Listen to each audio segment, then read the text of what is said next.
You'll be laughing at me today. Now, I'm the king of the universe in my house alone. Matter of fact, guys, thank you so very much for clicking on through, opening up the email and everything else. If you're seeing this on YouTube, great. Thank you very much. You're on my website. Awesome. Actually, the reason for this is my kids made me this for Father's Day. You know, it says like, good job, great dad, thumbs up, and there's a little sticker of a bird on here. I don't know. Maybe they know I'm a marketer and it's Twitter. Strawberries. They know I like strawberries.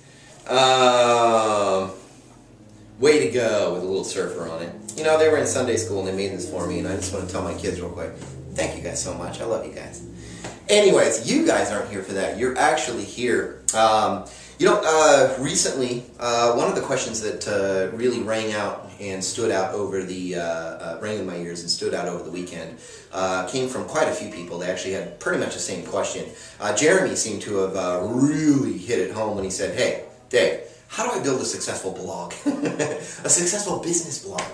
And, you know, it's such a loaded question that I thought to myself for a minute, I was like, man, this is, to quote Joey Lawrence from the 1980s, whoa. I mean, it's such a loaded question. There's so many people out here right now really vying for your attention on building your list for your blog, creating killer content, backlinking content, this and that about search engine optimization. Penguin nails you and Panda nails. You know, how about if we keep it simple for a change? How about that? How about if we quit worrying about everything else? Just push everything else to the side. Take away all of your little success coaching tapes and videos and seminars and webinars.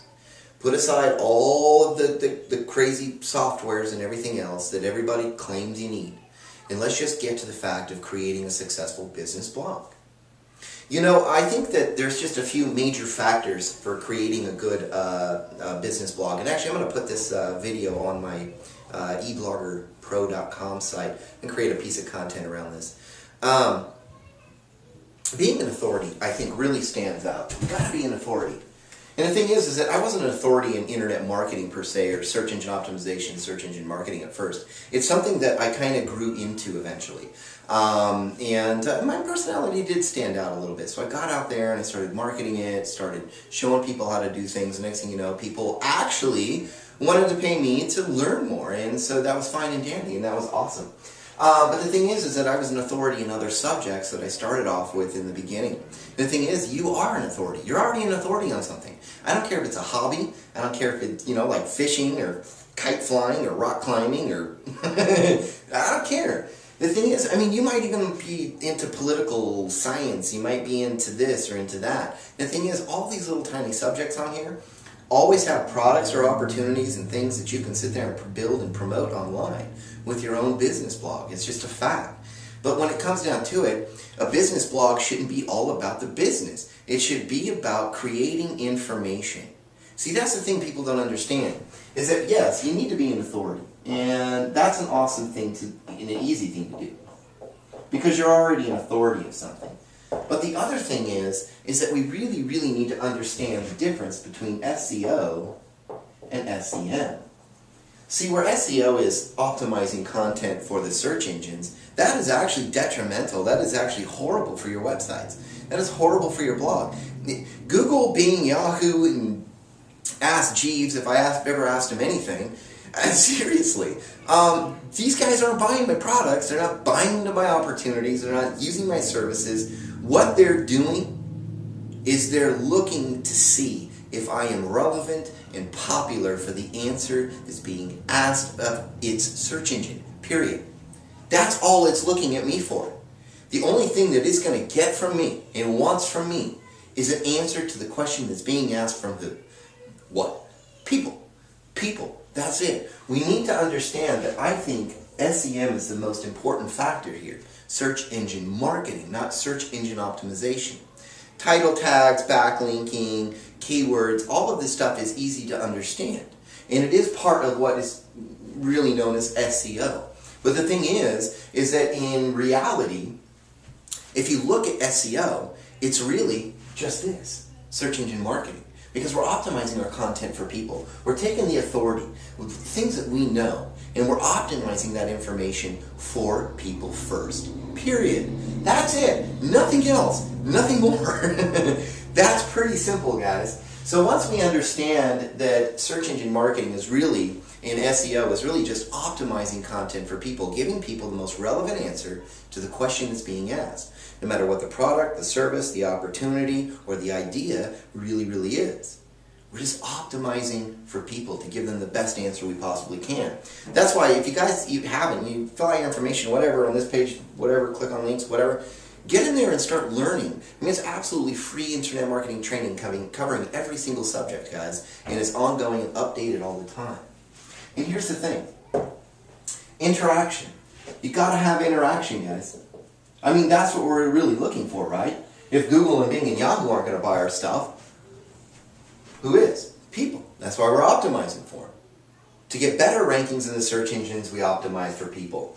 To make money, or build our list of our subscriber base, we got to create that interaction. We got to create some good reasons and actually give people reasons to sit there and learn more, subscribe, purchase, buy, whatever it is that you're trying to get them to do. But the other thing is that this interaction actually can be a part of your SEM as well, your search engine marketing. Why? Social media. Social media is playing a huge factor today in search engine rankings. It used to be like, I think throughout 2010, 2011, we'd seen increases from like maybe 2% to about 7%. But from what I can see this year, let me take a sip of my coffee. My mouth is Pacific Northwesters and their coffee. The thing is that what we're starting to see today is that we're seeing 15 to 20% of ranking factors in SEO based around social media interaction. Things like Google Plusing things and other people doing that, Facebooking and people liking that and tweeting it and retweeting it and LinkedIn and getting in there and commenting on certain stuff. But it's not just about you going out and actually just backlinking your junk to a bunch of social profiles. Really what it is, it's interacting. It's kind of like a commenting on a blog itself. You know, you want to sit there and have those comments. That's why I actually try to put, Facebook comments up on my websites, because it's both social and it's also for my blog. So it's kind of good search engine marketing where people can befriend me on Facebook and leave a message on my blog through Facebook, and I can go back there and say, yeah, I like you, I dig you, whatever. But the thing is, it's just being a part of the community itself. I go in at least a few times a week. I kind of tap in, look at other people's stuff, retweet something, like something, share something on Google Plus, or leave a comment about it. That's what we do here. It doesn't mean you're spending, 24 hours a day on Facebook, with every other person. The thing is that we're just interacting. We're just being a part of our communities that are around our authority, that's around our business.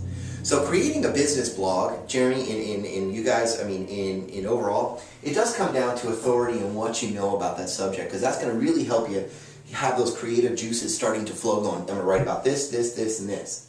Okay? Because when it comes down to creating that blog needs to have focus. Your focus needs more focus. It's true. So your blog needs to be focused on that particular niche, on that particular niche, whatever you want to call it. But remember, we're not optimizing for search engines. They're not buying our stuff. We're optimizing for what? We're marketing to people. We're search engine marketing for people. We're optimizing our information, our answers to the questions that are being asked. Nothing more, nothing less. And then guess what? We're going to interact in our communities, our tribes, they would call it. We're going to interact around our niche, around our businesses, outside and inside of our blog, period. That's creating a good blog, is basically, guys, optimizing and creating good content, good quality content. That's it. All the link building stuff out there and everything else, that stuff happens naturally, it happens over time. There's no overnight success to this stuff. This is time, patience, and effort, and listening to yelling kids out there. But that's all it is. Nothing more, nothing less, guys. Anyways, I hope this has helped. No matter what, guys, fill out your information wherever you are. Click on the link if you're here on YouTube, whatever. Get your free internet marketing training videos going on right now. No obligation. It's absolutely free. It's ongoing. It's updated continuously. So get it. And no matter what, the end all be all of the day. God bless. Thanks.